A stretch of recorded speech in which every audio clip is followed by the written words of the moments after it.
Welcome to Brewers Daily. I'm your host, Dave Gasper. Some stuff to get to on the show here today. Rob Manfred has thrown out another trial balloon. We'll talk about that coming up.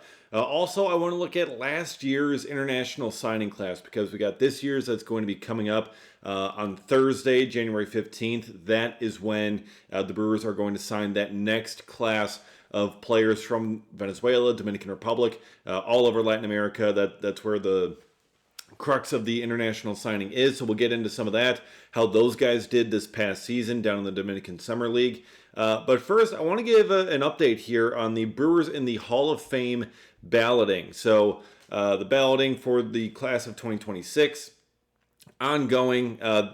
Voters had to put their ballots in by December 31st. We're going to get the announcement of who is in the class of 2026 coming up in just about a week or two. So a little bit later on in the month here, we're going to get the full balloting results. But I want to give a quick little update on that and where some of the former Brewers on that ballot are currently sitting.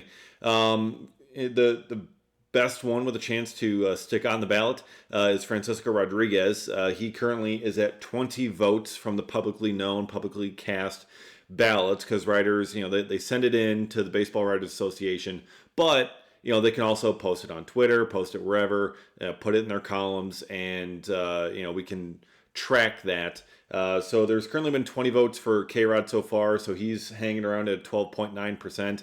So he's kind of tracking right around where he was last year, but he's actually plus 5 in terms of gained votes from last season. So a little bit above, maybe gaining a little bit more traction. So that's good to see for K-Rod. And maybe that will continue. I'm not sure if it'll be enough to get him towards induction. He's pretty low down there. And he was a great closer for a while, but I'm not sure if he's got the real numbers to compete with the other closers to get into the Hall of Fame. So he's got an uphill battle for sure, but he's in much better shape than some of the others. Ryan Braun, he's kind of the big one here for the Brewers, right? Because he helped revitalize this franchise. He came up, he was a first-round pick, Rookie of the Year, MVP, helped break that 26-year playoff drought, beloved in Milwaukee. We love Ryan Braun for what he did. But also, we know some of the other things that he did, namely the positive test for PEDs, the biogenesis scandal, and the subsequent suspension for that in 2013. So the chances of Ryan Braun making the Hall of Fame are incredibly low, basically zero. If Barry Bonds cannot get into the Hall of Fame with his connection to PEDs, which doesn't even include a positive test, mostly because they did not test at the time. But if Barry Bonds can't even get in, Ryan Braun's got no shot. I'm sorry. Ryan Braun has 4 votes, though, for the Hall of Fame, which, if I'm being honest, that is 4 more votes than I expected him to get. I expected him to be at absolute zero, drop off the ballots, and never be heard from again when it comes to the Hall of Fame. So, he's got 4, which is great. He needs probably about 18 more. If he's going to reach the 5% threshold to make it to another ballot. I'm not really expecting that to happen. But hey, he's gotten some votes. He got like 2 of the first 12 from the publicly cast ballots, which was wild to me that he was trending so well early on. But that trend did not hold up, which, again, I'm not entirely surprised by. His numbers, you can make a case for a fringe Hall of Fame case for Ryan Braun. He does compare pretty well to some guys who are already in the Hall of Fame. A lot of them played several decades ago. I mean, we're talking about comparing to guys in like the 50s and 60s that are in there. So a little bit tougher case, given today's standards and today's competition for the Hall of Fame. You could make it statistically a fringe case, but again, when you have a fringe case combined with the steroid issue that he had, you put that together and he's not going to end up winning. Again, if Barry Bonds cannot get in with his case, because Barry Bonds has the best statistical case of anyone to get into the Hall of Fame, but he hasn't even gotten in. Hasn't come close. So Ryan Braun ain't going to come close either. But hey, great to see that he's got 4 votes. And another Brewers legend, Gio Gonzalez, not quite in the same way as Ryan Braun, but still, guy who played for the Brewers, Gio Gonzalez, he has 0 votes for the Hall of Fame, which, again, not really surprised by. Gio Gonzalez was a very good pitcher, for a number of years, had a good, solid career, but Hall of Fame, no.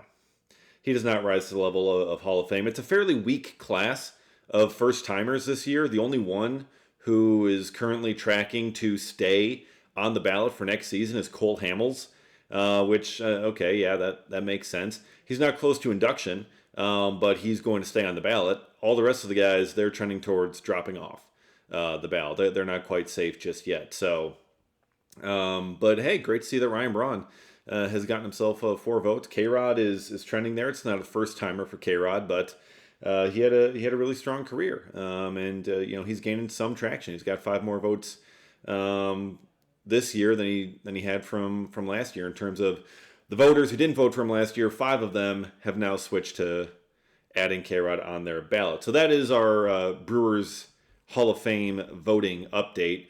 And now I want to get to this idea that Rob Manfred has put out there about this free agent signing deadline, right? Rob Manfred does this from time to time. He puts out these trial balloons just to gauge public reaction to things, right? He did this a while ago with the golden at bat. Remember that? Where it's just like at any point in the game, your team can just throw whatever hitter you want up there. Doesn't matter if he, batted 3 batters ago, whatever it is, you can put him in for this at bat. Like, that was a crazy idea, okay? Absolutely hated it. The public, everyone instantly is like, no, that sounds awful. And he backs off of it, okay? He just puts these things out there as trial balloons to try and get an idea on things. And now he's put it out there about this free agent signing deadline to try and spice up the offseason. Because looking at things right now, with how quiet it's been largely, maybe having some sort of activity, some sort of way to force activity would be great. So I get where he's coming from that, but at the same time, the players view it as one of the most anti-player things imaginable, because you're going to get teams you're going to get coming up right to the deadline, and they're just going to play hardball. They're going to say, look, you either sign this, crappy team-friendly deal with us, or you don't sign with anyone. And you're limited. You're kind of stuck after that. You lose all the leverage.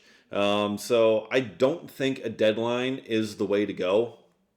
Ultimately, I don't think that's going to have the results that you think it will. It's not going to have the results that you want it to, because I think the players' fear of them being forced to take lower market deals is very founded, because there's simply no incentive for teams to push that much higher. There just isn't. It'd be great to have a window of some really high activity for this baseball offseason, but I don't think the way to get that to happen is a deadline.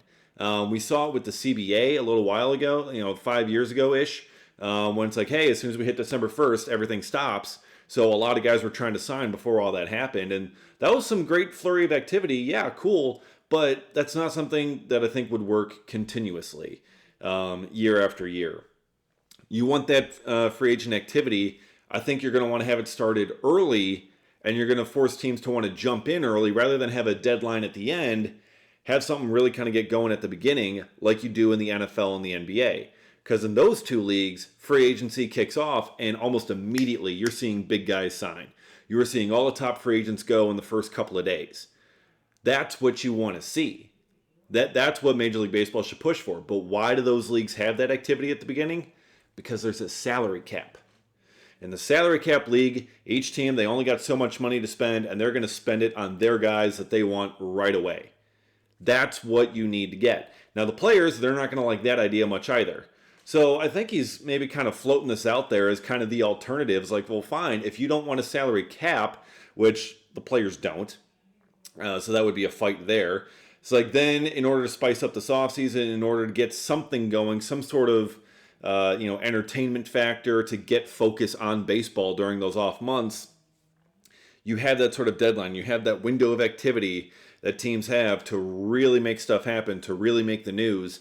And that's going to be basically the alternative that maybe he's pushing forward. So it's a trial balloon, essentially, that he's putting out. Will it ultimately work? Will it ultimately happen? Probably not. But that's going to be something that'll be discussed in the next CBA, I'm sure, which is coming up after this next season. So it's something to keep an eye on. But yeah, he puts those trial balloons out there. So if you hate it, if you make it known that you hate it, he'll pull back on it. He has done that on the Golden at Bat and like several other rules that he's put out there as ideas just to gauge the reaction. It's like, yeah, we're looking at this. And everyone's like, oh, no, don't do that. That generally gets them to kind of back off a little bit and kind of recalibrate. So we'll see. Ultimately, I hope that ends up happening here. So now I want to get to the international class from last year. And really, the Brewers have been successful in international scouting a lot in recent years. You look at Jackson Chourio, you look at Jesus Made, Luis Pena, Jefferson Caro. The Brewers have had some really, really strong classes in the international market in recent years. And ultimately, it does take several years to fully find out on some of these guys, whether they turn out or not. But at the same time, you can get some pretty good ideas with the early results in the Dominican Summer League. You can kind of tell right away because look, Jackson Chourio, they knew right away he was going to be a stud. Jesus Made, Luis Pena, they pretty much knew right away those guys were going to be studs with how good they were. This 2025 class, I'm not sure it has any studs. Some of the big names that signed, Braylon Antunes from Venezuela, from the same hometown as Jackson Chourio, Maracaibo. And he was, the big name guy, most exciting player in Venezuela, best player from that country, signed for $900,000. Seemed like a really, really strong hitter coming in, big time ceiling. And this season in the Dominican Summer League, Braylon Antunes hit .215. 10 doubles, 1 homer, 25 RBIs, 21 stolen bases. Good. But a .635 OPS. Really, really not great in terms of overall output there on the surface numbers. Hasn't really exploded onto the scene. He doesn't have the scouts saying, oh my God, this guy is going to be an absolute stud like Jesus Made was, like Luis Pena was. I mean, those guys were lighting up the DSL. When you come in and you light up the DSL right away, I mean, it is a pretty good indicator. Even still, there's a lot of guys who do great in the DSL and then struggle once they get stateside. But if you're really struggling in the DSL, it does make it harder to believe that you're going to get so much better stateside.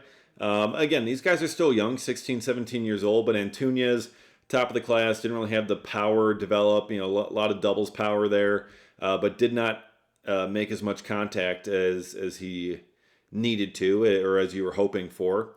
And then some of the other big signings that they had from that group, Kenny Fenelon had the most money attached to him, $1.3 million, 17-year-old outfielder from the Dominican. Fenelon, he also struggled in his first season down there in the DSL. On DSL Brewers Gold, Fenelon hit .206. Had 5 homers. Okay, cool. Some solid power there. 25 RBIs. 52 strikeouts. 18 stolen bases. Got caught stealing 10 times. 703 OPS. So, kind of somewhat pedestrian-ish numbers. I mean, decent power for the DSL. You don't have a ton of home runs hit in that league. But still, the low batting average, the 52 strikeouts, which tied for the lead on the DSL Brewers Gold, tied for the most, not super great. He's kind of got those swing and miss concerns as well. And then we look at Christopher Acosta, signed for $1.1 million. True shortstop, great defender. But, you're trying to see the offense lag behind a little bit, and then trying to see, maybe, you heard maybe that was trending up a little bit.